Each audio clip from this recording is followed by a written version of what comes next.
தமிழ்நாட்டை 60 வருஷம் ஆண்ட திமுக, அதிமுக அப்படிங்கிற 2 மிகப்பெரிய ஜாம்பவான்களை ஒரே டைமில் தண்ணி குடிக்க வைக்கிற கட்சியாக தாவேகா உருமாறி இருக்கு. இது அனுபவமே இல்லாத கட்சி, ஒரு கவர்ச்சியால் ஆட்சிக்கு வந்த கட்சி அப்படின்னு நீங்கள் 1000 விமர்சனங்கள் வச்சாலும் இந்த 2 கட்சிகளுக்கும் தண்ணி காட்டிகிட்டு இருக்குது தாவேகா. தாவேகாவோட ஒவ்வொரு மூவும் அப்படி தான் இருக்குது. இப்போ ரீசெண்டாக பிரக்யானந்தா அவர் கூட சிஎம் விஜய் செஸ் விளாண்டார், சும்மா ஜாலிக்கு விளாண்டார். அந்த செஸ்ஸில் சிஎம் விஜய் தோத்துட்டார். ஆனால் இந்த அரசியல் செஸ் இருக்குது பார்த்திங்களா, அதில் சிஎம் விஜயோட ஆட்டம் உள்ளபடியே பயங்கரமாக இருக்குது. ஏன் அப்படி சொல்கிறேன் அப்படின்னா, திமுகவும் அதிமுகவும் அடுத்து என்ன காயை நகர்த்தணும் அப்படிங்கிறத கூட சிஎம் விஜய் தான் இங்கே முடிவு பண்ணிகிட்டு இருக்கார். ஏன்னா அவங்களோட கேம் அவ்வளவு பர்ஃபெக்டாக இருக்குது. சிஎம்மாக இருக்க விஜய்க்கு பெருசாக அரசியல் நாலேஜ் இல்லை, இதுக்கு பின்னாடி வேறு ஏதோ ஒரு மாஸ்டர் மைண்ட் இருக்குது அப்படின்னு கூட நம்ம எடுத்துக்கிட்டாலும், கேம் யாரோட நேமில் இங்கே விளையாடப்படுது அப்படின்னா சிஎம் விஜயோட நேமில் தான் விளையாடப்படுது. அப்படி பார்க்கும்போது இந்த தாவேகா அரசோட ஒவ்வொரு காய் நகர்த்தலும் ரொம்ப நுணுக்கமாக இருக்குது, பெரிய சேலஞ்சஸாக இருக்குது. அவங்க மட்டும் இதை சேலஞ்ச் பண்ணாமல் திமுக அதிமுகவும் என்ன காயை நகர்த்தணும் அப்படிங்கிறத கூட இங்கே சிஎம் விஜயும் தாவேகா அரசும் தான் டிசைட் பண்ணுது அப்படிங்கிறது மிகப்பெரிய மிகப்பெரிய மெசேஜ். இதை திமுகவும் அதிமுகவும் சமாளிக்கணும் அப்படின்னா ஃபஸ்ட்டு விஜய் மிகப்பெரிய சக்தி அப்படிங்கிறத ஃபஸ்ட்டு அவங்க அக்செப்ட் பண்ணணும். விஜய் ஜஸ்ட் லைக் தட் கிடையாது, அவருக்கு பின்னாடி ஒரு பெரிய டீம் இருக்குது, அந்த டீம் பயங்கரமாக ஒர்க் அவுட் பண்ணிகிட்டு இருக்காங்க அப்படிங்கிற ஃபேக்ட்ஸை ஃபஸ்ட்டு அக்செப்ட் பண்ணணும். அதை நீங்கள் அக்செப்ட் பண்ணிங்க அப்படின்னா மட்டும்தான் விஜயோட கேமை நீங்கள் கவனிக்க ஆரம்பிப்பீங்க. அதுக்கப்புறம் தான் உங்களால் அட்டாக்கிங் பாலிட்டிக்ஸ்குள்ளே வர முடியும். ஏன்னா இப்போ நம்ம பார்த்த வரைக்கும் விஜயை ஜஸ்ட் லைக் தட் அப்படின்னு நீங்கள் அண்டர் எஸ்டிமேட் பண்ணிகிட்டு இருக்கீங்க அப்படிங்கிறது நமக்கு தெரியுது. அதுக்கு எக்ஸாம்பிளாக ஒரு விஷயம் பேசணும் அப்படின்னா, இப்போது விஜயபாஸ்கர் 2 விஜயபாஸ்கரும் தாவேகாவில் ஜாயின் பண்ணாங்க பார்த்தீங்களா, அந்த மேடையில் பேசின அமைச்சர் ஆதவ் அர்ஜுனா கரூரில் ஒரு எழுதப்படாத கணக்கு இருக்குது, தீர்க்கப்படாத கணக்கு ஒன்று இருக்குது, போன ஆட்சியில் காவல்துறை வச்சு எங்கள் மக்களை கொன்று குவித்தீங்க அப்படின்னு ஒரு பெரிய குற்றச்சாட்டை வச்சுருக்கார். காவல்துறை இப்போது தாவேகா அரசு கண்ட்ரோலில் இருக்குது. காவல்துறையோட அமைச்சர் யார் அப்படின்னா சிஎம் விஜய் தான் காவல்துறைக்கும் அமைச்சர். இந்த பொசிஷனில் இருந்துட்டு ஒரு அமைச்சர் இப்படி பேசியிருக்கக்கூடாது, அது லாஜிக் இல்லை, அது கரெக்ட் இல்லை அப்படின்னு நம்ம 1000 பேசலாம். ஆனால் அதை அவர் பேசியிருக்காரு. அதுக்கு பின்னாடி ஒரு பாலிட்டிக்ஸ் இருக்குது.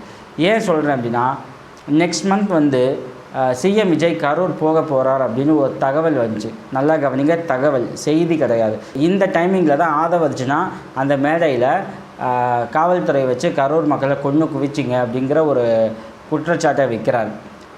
2வது, கரூர் போகிற விஜய் அங்கே இருக்க மக்களுக்கு நலத்திட்டங்கள் செய்வதாகவும் குடும்பத்தில் ஒருத்தருக்கு அரசு வேலை கொடுப்பதாகவும் ஒரு செய்தி வந்திருக்கு. இப்போ இந்த சுச்சுவேஷனில் தான் திமுக என்ன பண்ணியிருக்கு, சுப்ரீம் கோர்ட்டு போயிருக்கு. ஏற்கனவே இந்த கரூர் வழக்கு சுப்ரீம் கோர்ட்டில் இருக்குது. நீதிபதிகளோட மேற்பார்வையில் சிபிஐ இந்த கரூர் கேஸை விசாரிச்சுக்கிட்டு இருக்காங்க. இப்போ அதில் இந்த பெட்டிஷனையும் சேர்த்து விசாரிக்க சொல்லியிருக்காங்க திமுக. இதை அவசர வழக்காக விசாரிக்கவும் கேட்டாங்க. அதன்படி இன்றைக்கி அவசர வழக்காக விசாரித்த உச்சநீதிமன்றம் இதில் எந்த முகாந்திரமும் இல்லை, ஒரு சிஎம் என்ன செய்யணும் அப்படிங்கிறத நாங்கள் ஸ்டாப் பண்ண முடியாது அப்படின்னு சொல்லி இந்த பெட்டிஷனை வாபஸ் வாங்கிக்கோங்க அப்படின்னு சொல்லியிருக்காங்க. வேறு ஆப்ஷன் கிடையாது. திமுக வாபஸ் வாங்கலை அப்படின்னா கோர்ட்டே இதை தள்ளுபடி பண்ணியிருக்கோம். அதனால் சரி நாங்கள் வாபஸ் வாங்கிக்கிறோம் அப்படின்ட்டு என்ன பண்ணியிருக்காங்க அப்படின்னா திமுக இந்த பெட்டிஷனை வாபஸ் வாங்கியிருக்கு. இதுக்கிடையில் தாவேகா என்ன மாதிரியான பாலிட்டிக்ஸை ப்ளே பண்ணாங்க அப்படிங்கிறது ரொம்ப முக்கியமான விஷயம். அதாவது கேஸ் ஃபைல் பண்ணியாச்சு, கோர்ட்டு விசாரிக்கலை. இந்த டைம் இருக்குது பார்த்திங்களா, இந்த டைமிங்கில் தாவேகா ப்ளே பண்ண பாலிட்டிக்ஸு, ஒரு சிஎம்மை கரூர் போக விட மாட்டேங்கிறாங்க, சிஎம் விஜய் உங்களை பார்க்க வரேன் அப்படின்னா அதை அலோவ் பண்ண மாட்டேங்கிறாங்க அப்படிங்கிற ஒரு பாலிட்டிக்ஸை ப்ளே பண்ணியிருக்காங்க. ஒரு சிஎம் நினச்சா அவர் எங்கே வேணாலும் போகலாம், அவரை யாரும் ஸ்டாப் பண்ண முடியாது. இதுதான் ஃபேக்சுவல். ஆனால் தாவேகா எப்படியான ஒரு நரேட்டிவை செட் பண்ணிச்சு, சிஎம்மாக இருந்தால் கூட விஜய் மக்களை சந்திக்க விடாத அளவுக்கு திமுக அவங்கள அட்டாக் பண்ணுது, திமுக அவங்கள தடுக்குது அப்படிங்கிற ஒரு விக்டிம் பாலிட்டிக்ஸை கையில் எடுக்கிறாங்க. ஸ்டார்டிங்லேருந்து தாவேகா எடுக்கிறது எல்லாமே இந்த விக்டிம் பாலிட்டிக்ஸ் தான். நம்மளை நசுக்கிறாங்க, எனக்கு பிரச்சனை கொடுக்குறாங்க, என் ஃபேமிலி வரைக்கும் இவங்க அட்டாக் பண்ணுறாங்க அப்படின்ட்டு கண்டினியூஸாக ஒரு விக்டிம் பாலிட்டிக்ஸை தாவேகா ப்ளே பண்ணிகிட்டே இருக்குது. இந்த ஸ்ட்ராட்டஜியை உடைக்க முடியாமல் திமுக திணறிக்கிட்டு இருக்குது அப்படிங்கிறதுல எந்த சந்தேகமும் கிடையாது. ஏன் திணறுது அப்படின்னா, இன்னும் விஜயை திமுக அண்டர் எஸ்டிமேட் பண்ணிக்கிட்டே இருக்காங்க. அது தப்பு. நீங்கள் அண்டர் எஸ்டிமேட் பண்ண தேவையில்லை. ஒன்று, விஜய்க்கு பயங்கரமாக அரசியல் தெரிஞ்சிருக்கணும், இல்லை மிகப்பெரிய அரசியல் சாணக்கியர் விஜய்க்கு பேக்கப்பாக இருக்கணும். ஓகேங்களா?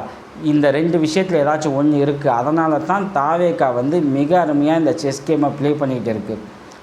அதனால் தாவேகா அரசை அண்டர் எஸ்டிமேட் பண்ணாமல் அவங்க ஸ்ட்ராட்டஜியை ஆராய பாருங்கள்.